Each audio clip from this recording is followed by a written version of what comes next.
International Criminal Court has issued an arrest warrant for the president of the Russian Federation, Vladimir Putin.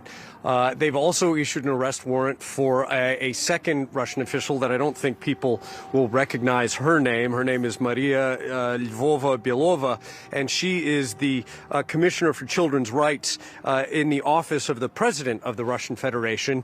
In this statement, the ICC is basically accusing the two of them of being complicit in the abduction, the alleged abduction of Ukrainian children from territory in Ukraine occupied by the Russian military and taking them to Russian territory.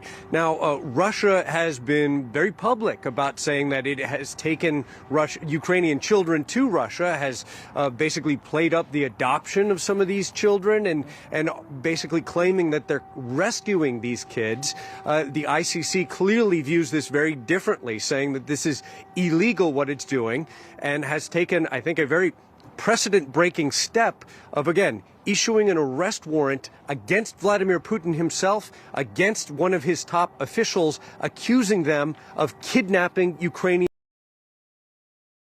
Africa is on strike. Investors now are very negatively disposed to this country. They've lost faith and they've lost trust.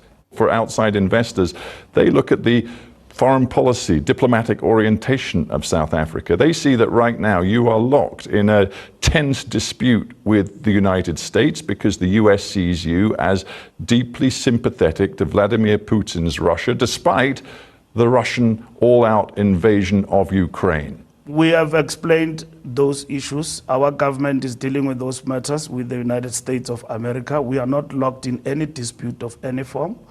And we have non-aligned when it comes to the conflict in Russia. And that is the line we're pursuing. Well, the US ambassador here in South Africa said that he had evidence that weapons had been loaded onto a Russian... I met with him yesterday. He apologized for being overzealous and saying things that he shouldn't have said. Yeah, you say he's apologized. We have not heard him himself issue an apology. Well, I am saying to you, he have apologized. I met him right here in the Revolutionary House yesterday. Your government has launched an investigation about that alleged weapons shipment. It is correct. Can you categorically guarantee to me here and now, as the head of the ANC, that no weapons were put on board that vessel? Our government has reassured the ANC that there is nothing to the truth about weapons being exchanged between our country. I phrased my question carefully. Can you now categorically say no weapons were put on board that Russian ship? I've explained to you that there is a action that has been taken by our government in terms of investigating. South Africa is a treaty member of the International Criminal Court. If Putin comes here in August, as planned, your government will be obliged to arrest him. As head of the ANC, do you believe your government should and indeed will arrest Vladimir Putin? If it was according to the ANC, we will want President Putin to be here even tomorrow. You would? To come to our country. But you would welcome Vladimir Putin here right now? Of course we will welcome. A man who is being investigated for war crimes by the International Criminal Court. We will welcome him to come here as part and parcel of BRICS, but we know that we are constrained by the ICC in terms of doing that. Putin is a head of state. Do you think that a head of state can just be arrested anywhere? How many crimes have your country committed in Iraq? How many crimes have everyone else who's so vocal today committed in Iraq and Afghanistan? Have you arrested them? You have not. You know the impact that this stand of yours... You're making a lot of noise about putting in state of working for peace between Ukraine and Russia, and you failed to resolve the war. Where are the weapons of mass destruction? Tony Blair went to Iraq and claimed that they are weapons of mass destruction. Did you see anybody standing against that in the United Kingdom and Britain? More than millions of people have died in Iraq and Afghanistan, and there are no weapons of mass destruction. We know what the war is about. Mr. Secretary General, between Russia and Ukraine. We want peace. That's what is important, so that the world can thrive. And organs and institutions of the world that institute world peace must not be conspicuous by their silence in deciding decisively. We don't have much time left. I want to bring it back to domestic South African politics before we end.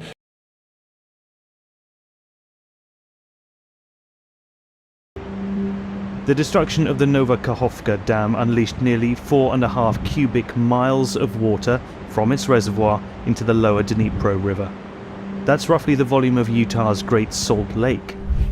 The flooding downstream swamped 77 towns and villages and about 230 square miles of land, according to Ukrainian authorities in the region. Hundreds were rescued from rooftops. Now the challenge of resettling thousands of people who've already faced the horrors of food is a challenge. So now the situation is only getting worse, and the coping strategies or coping mechanisms for this population is already really low. Thousands will want to return once the levels drop, but fuel spills and sewage is likely. We've seen the reports that Russia was responsible for the explosion at the dam, which I would remind, Russian forces took over illegally last year and have been occupying since then. We're doing the best we can to assess those reports, and we are working with the Ukrainians to gather more information. But we cannot say conclusively what happened at this point.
Did you know that the Iraqi city of Fallujah has the highest rate of birth defects in the world? Yes, higher even than Hiroshima and Nagasaki after the US dropped atomic bombs on them in World War II. 17 years ago, the US and its allies lied about weapons of mass destruction and illegally invaded Iraq, causing a trail of sectarian violence, civil war, destruction, poverty, and the rise of Daesh. The offensive also plagued a generation with cancers. Say that one of the most plausible reasons for this could be the weapons made with depleted uranium and white phosphorus that were used during the fighting. I am working here since 1997. It means before the invasion of Fallujah by about 7 years. According to my experience and also according to my colleagues' experience, there was an increasing number of birth defects during the last few years. Let me say from about 2005 till now. Doctors have reported a staggering increase in abnormalities, an average of 30 cases a month. Many of them have no family history of congenital diseases. We collected samples from the babies affected with birth defects and their families. Nearly all the samples show some levels of chemicals and depleted uranium.